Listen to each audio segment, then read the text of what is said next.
ఈరోజు సామాజిక న్యాయ తెలంగాణ అనే సభకు చాలా పెద్ద ఎత్తున కూడా మహిళలు అటు యువత తరలి వస్తున్న సందర్భం మనం చూస్తున్నాం. అయితే తెలంగాణలో సామాజిక న్యాయం జరగాలి, బీసీలకు పెద్ద పీఠం వేయాలనే ఆకాంక్షతో ఈరోజు కవితక్క గారు ఒక సభను నిర్వహించడం జరిగింది.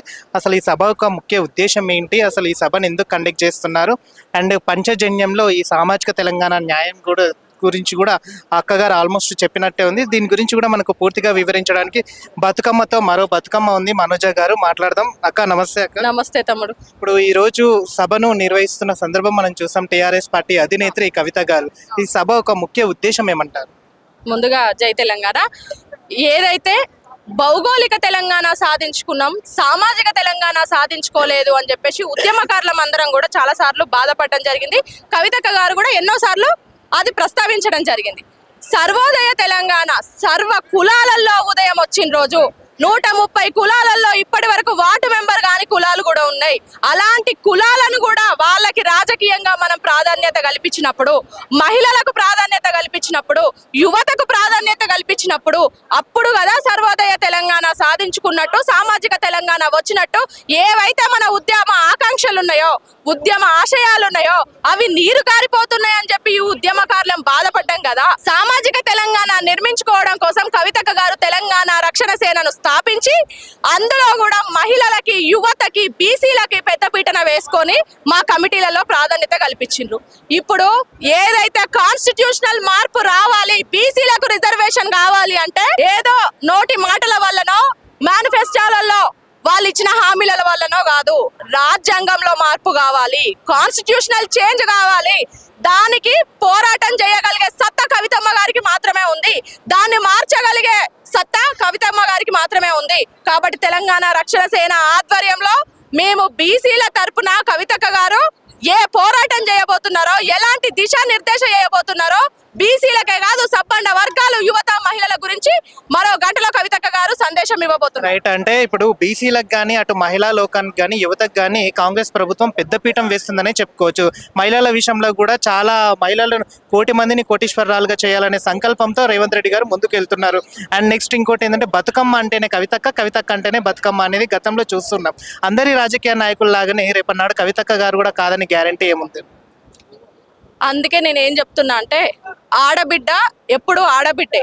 ఆడబిడ్డ ఒక తల్లిగా మాకు తెలుసు, ఒక తల్లిగా, ఒక చెల్లిగా, ఒక అక్కగా, ఒక అమ్మగా మేము ఆడబిడ్డలు ఎప్పుడు కూడా మిగతా రాజకీయ పార్టీలలో ఉన్న పురుష ఆధిపత్యం ఎట్లయితే ఉందో ఇక్కడ మా పార్టీలో అది లేదు. ఒక తల్లి లాంటి కవితమ్మ గారు నాయకత్వంలో మేమందరం పనిచేస్తున్నాం.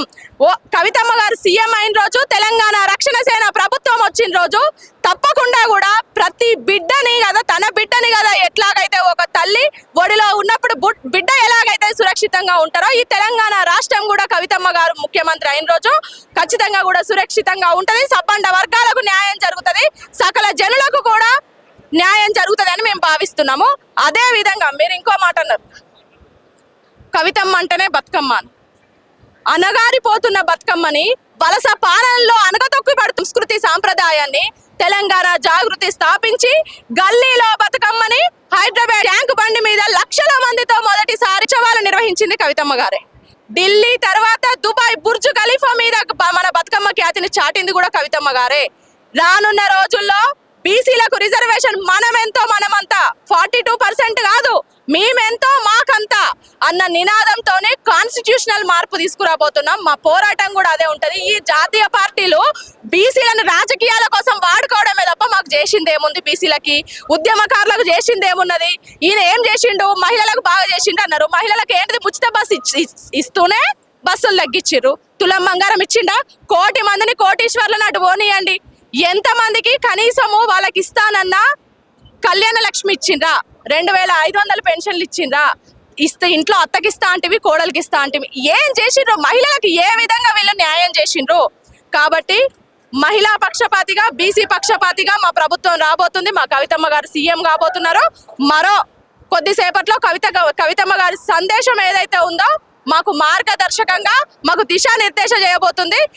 ఇప్పటి వరకు ఏ పార్టీల మీద కూడా లేని బీసీల కోసం పోరాటం చేసి రైలు రోకో చేస్తే, బీసీల కోసం రైలు రోకో కామారెడ్డి దగ్గర చేస్తే మా కవితమ్మ గారి మీద, మా తెలంగాణ రక్షణ సేన నాయకుల మీద కేసులున్నాయి. అలాంటిది ఇప్పటికి కూడా నెలకు ఒకసారి పేచుకుపోయి వస్తున్నాం. వీళ్ళ నినాదం ఏమైంది? వీళ్ళది ఏమైంది? 42% రిజర్వేషన్ ఇస్తామన్నారు కదా, బిల్లులు మాత్రమే పాస్ చేసి ఎన్నిసార్లు అఖిలపక్షం తీసుకెళ్ళిండ్రు వీళ్ళు. ఇంకొక పార్టీకి బీసీల మీద సోయలేదు. ఇక మనం బీఆర్ఎస్ గురించి మాట్లాడుకోని అవసరమే లేదు. ఇక కాంగ్రెస్ ఉన్నదా కాలయాపన చేస్తుంది. కాబట్టి ఇప్పుడున్న ప్రత్యామ్నాయం, ఇప్పుడున్న ఆప్షన్, ఇప్పుడు సాధించగలిగే సత్తా ఉన్నది మా కవితమ్మ గారికి, తెలంగాణ రక్షణ సేన. లైక్ చేయండి, షేర్ చేయండి, సబ్స్క్రైబ్ చేయండి. మరిన్ని వీడియోల కోసం బెల్ సింబల్ పై క్లిక్ చేయండి.